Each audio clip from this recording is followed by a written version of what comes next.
Dan berikut kami sampaikan data lengkap penutupan indeks harga saham gabungan di sesi kedua diperdagangkan hari ini, di mana IHSG ditutup di zona hijau setelah tertekan cukup dalam di pekan sebelumnya, di mana indeks harga saham gabungan ditutup menguat di 0,70% dan ditutup di level 6.644,467. Di mana penguatan indeks harga saham gabungan tampaknya sudah mulai terbatas pemirsa, karena di perdagangan jam-jam sebelumnya indeks harga saham gabungan mengalami penguatan di atas 1% dan sempat menyentuh ke level tertingginya di 6.700-an, di tepatnya di 6.703,051.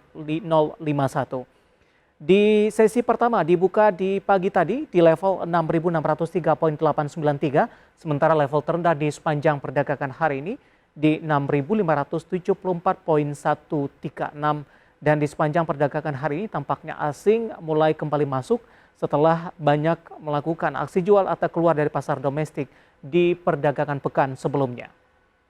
Dan berikutnya kami akan mengajak Anda untuk melihat beberapa data perdagangan lainnya di penutupan sesi kedua di perdagangan hari ini. Langsung saja kita ke grafis yang pertama pemirsa. Kita akan coba lihat bagaimana posisi dari penutupan indeks lainnya. Seperti MNC 36 mengalami penguatan di 1,66%, Jakarta Islamic Index juga menguat di 0,48%. Sementara LQ45 juga menguat di 1,59% dan ditutup di level 1011,780. Kita akan coba lihat juga bagaimana rotasi pergerakan sektoral di penutupan sesi kedua di perdagangan hari ini.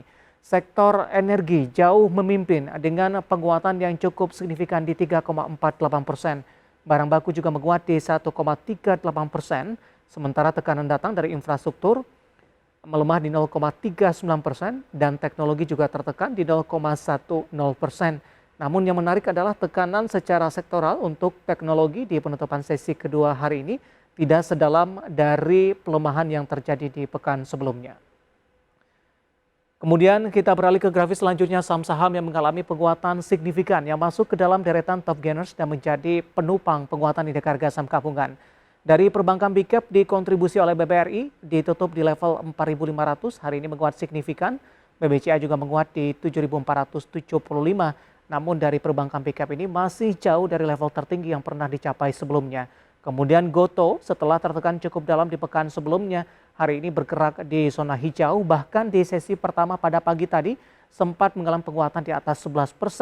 Dan meskipun ditutup di zona hijau di sesi kedua hari ini, namun penguatan sudah mulai terbatas. Adaro juga ditutup menguat signifikan dan ditutup di level 3.220. Kita akan coba lihat juga saham-saham yang mengalami tekanan yang cukup dalam dan menjadi pemberat bagi indeks harga saham gabungan. Ada Telkom melemah di 4.230, Astra International juga melemah dan ditutup di level 7.075.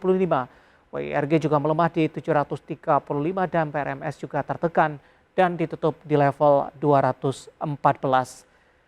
Dari data perdagangan dalam negeri, kita akan coba lihat data terakhir dari posisi bursa Asia yang berhasil dihimpun oleh tim redaksi kami. Nikkei Jepang menguat di 0,42%, STI Singapura menguat di 0,31%, sementara Kospi Korea menguat di 0,91%, dan Hang Seng Hong Kong menguat di 2,71% dan berada di level 20.491,80.